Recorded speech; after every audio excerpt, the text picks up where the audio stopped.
Welcome back, YouTubers, to my channel of an everyday life of an Aspie. If you're following me right now, I welcome you all and welcome you back to my channel for the return ones of my old bees and newbies. I'm AspieAnswersAll, and right now I'm doing the anxiety series. As you're fully aware that they're all broken down into different parts so that you can listen and step by step along the way.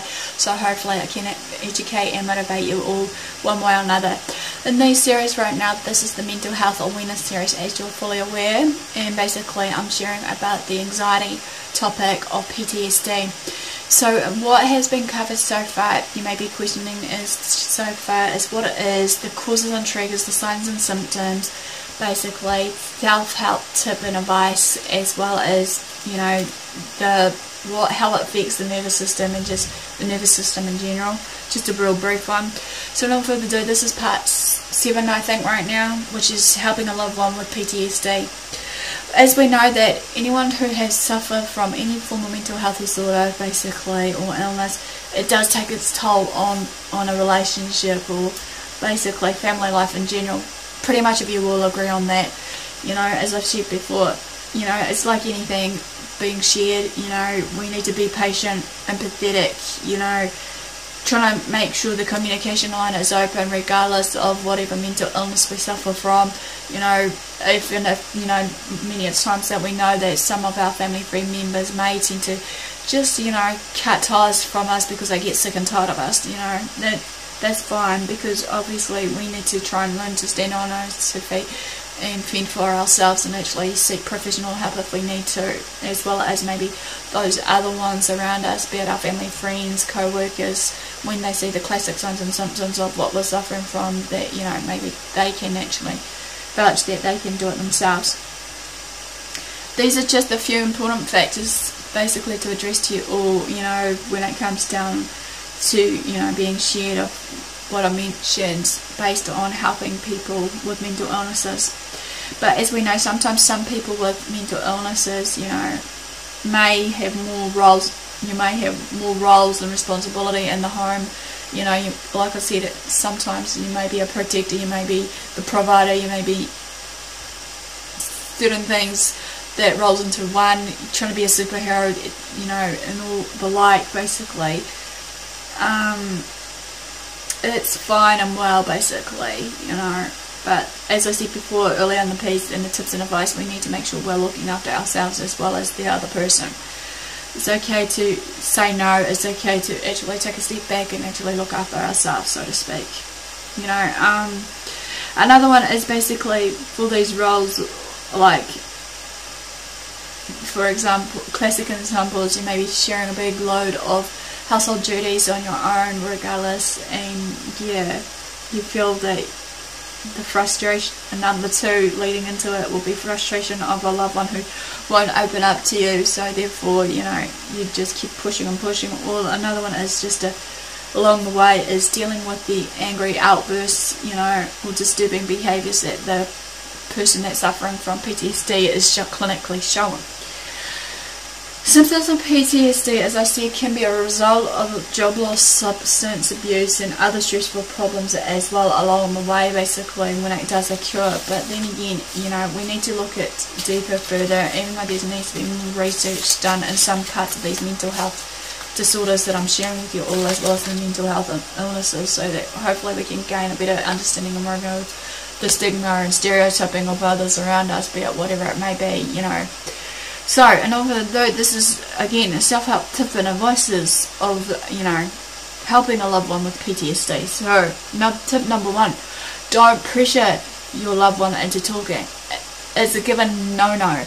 As I said, this can be difficult with people with PTSD that wants to open up to you, will start to talk about the traumas. For some, it may be easy than others, but then again, for some, it may, you know, make it worse for others. But then you got to bear in mind, like I said before, everyone's different how they, you know, experience their traumas in their life. Some may be openly enough to open to you, but then you got to remember, comfort comes from companionship and acceptance here. So tip number 2 in this is let your lover or loved one, shall we say, take the lead, or whoever it may be that's suffering from PTSD. Yes, it may sound crazy, at this stage of what I'm seeing, or weird, or whatever you want to do. But in the foreseen circumstances, do not tell them what to do, or say, or what have you, or how to act. They are entitled to feel the way they are. Just take on the cues to know when and how to be support and provide that support, basically, in companionship, basically, towards that person that suffers from PTSD. It may include, again, talking about the trauma over and over again, just to get them off their mind, off their chest, or whatever. Or even just another one that's clinically shown is simply by just hanging out with that person, or with yourself and that person. Number 3, most importantly, manage your own stress. This is crucial here. The more calm, relaxed and focused you are, obviously the better you will be at helping that person that's suffering with PTSD. And then again, you need to know about, the comforting comes from, again, companionship and acceptance. Number 4, prepare yourself for the PTSD triggers. What I mean here is, as I said, and the common triggers that has been, triggering on is basically the anniversaries, dates, places, people, certain sights, smells and sounds will arouse in them and bring back traumatic memories, or just bring back some form of memory in the mindset of the one that is suffering from PTSD. And that we need to be, as people may call it, treat with care, maybe in this retrospect for that particular someone, and that, we need to know what's causing these triggers, knowing the classic signs and symptoms for this and many more of these mental health illnesses, as I shared before. Number 5, don't take the symptoms of PTSD personally. It's not your fault that they're going through with it. You got to remember, it's based on what they have been through in the past, no matter what it may be. Just need to try and take it each day as it comes, and hopefully, learn to accept it, as well as yourself.